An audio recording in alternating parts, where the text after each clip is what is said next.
Fox News had on Louie Gohmert to give us a substantive breakdown of Hillary Clinton's position on the drug war. Louie, take it away. So now Hillary Clinton and other Democrats are saying, whoops, we went too far, and some of those nonviolent offenders should not be thrown in jail. You say? I say it's a real shame because we go through these waves. As a former judge who's tried every kind of felony there is, we see this. We see the waves. For a while, you know, we're going to feel sorry for the criminals, and then crime increases, and then we have a crackdown. We're going to be tough on crime, and then crime goes down for a while, and we're at that wave where crime has gone down, and so now you have all these people going back. But Ed, I can't help but wonder, there are a lot of Democrats that have worked very hard to make sure felons in some places could start voting. Maybe she needs their votes. The question was, quote, nonviolent offenders should not be put in jail. You say? He's like, it's a shame. They really should put those nonviolent offenders in jail. He's so unreflective. That's what I get whenever I hear Louie Gohmert talk. He's just not a thoughtful guy. Who responds like that? Like, even if you're somebody who is for tough drug crimes, at least be humble enough to, like, see the perspective of it's a little weird that you're putting nonviolent people in jail.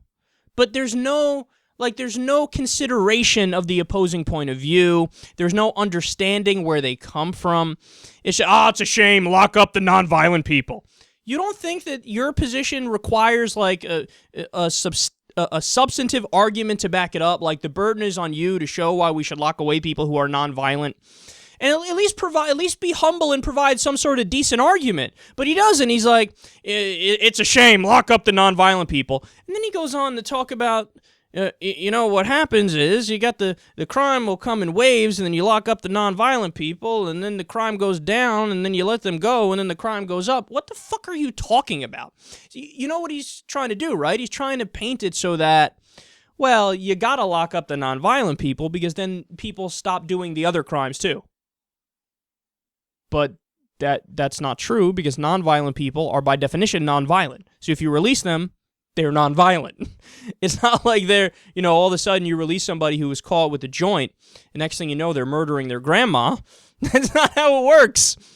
But see, in Louie Gohmert's mind, it's guilty enough. So, okay, whatever. If you go into Harlem, if you go into inner city communities and you see black people who are selling some weed on the corner, guilty enough. Fuck it.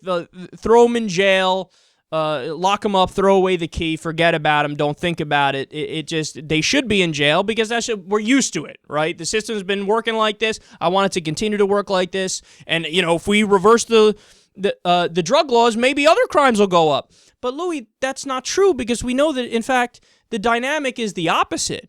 The dynamic is, as a result of the drug war, we have an increase in violent crime. Now, why is that? Because when you ban drugs, you push it onto the black market. When you push it onto the black market, who's going to profit the most? Drug cartels. Gangsters are going to profit the most. And when you run into some sort of a dispute on the black market, how do you solve the problem? You can't go to a court and wear a suit and tie. You have to solve it with violence. If there's a dispute on the streets, it is solved with illegal guns underground. And the same thing happened back in the day with Prohibition. I know we talk about this all the time, but the same trends hold. So back then, you had the mafia get incredibly powerful because they had a monopoly on alcohol sales. So they got incredibly wealthy, and then crime increased because they were a criminal enterprise and they had more money and power. So the same thing's happening with the drug cartels right now. Because drugs are illegal, drug cartels are more powerful. And as a result of that, there's more crime. And look, 60,000 people or more have died on the southern border in a literal drug war. So for Louie Gohmert to say, like, oh, no, it's better, the crime's going down because of that, well, you're discounting all the areas where crime has actually gone up, and it's gone up as a result of the drug war. And, by the way, it's ineffective in the sense that people are more likely to do drugs today than they were before the drug war even began. So we just flushed $1 trillion down the toilet. So Louie Gohmert, yet again, in an unreflective way, It's a shame that we're letting nonviolent, that we would consider letting nonviolent drug criminals go. It's a shame. Well, Louie, I'm sure that in your life you've had some alcohol. I'm sure at some point in your life, you've had caffeine. Caffeine is a drug. I'm sure you've had plenty of legal substances and maybe even some illegal substances. Who knows? So does that mean that you should get locked up? Does that mean we should go and lock up President George W. Bush because he did drugs when he was a kid, or Bill Clinton because he did drugs when he was a kid, or President Obama because he did drugs when he was a kid? Oh, wait. I shouldn't ask Louie Gohmert that question because his answer to locking up Barack Obama for doing drugs would be, yes, do it right now.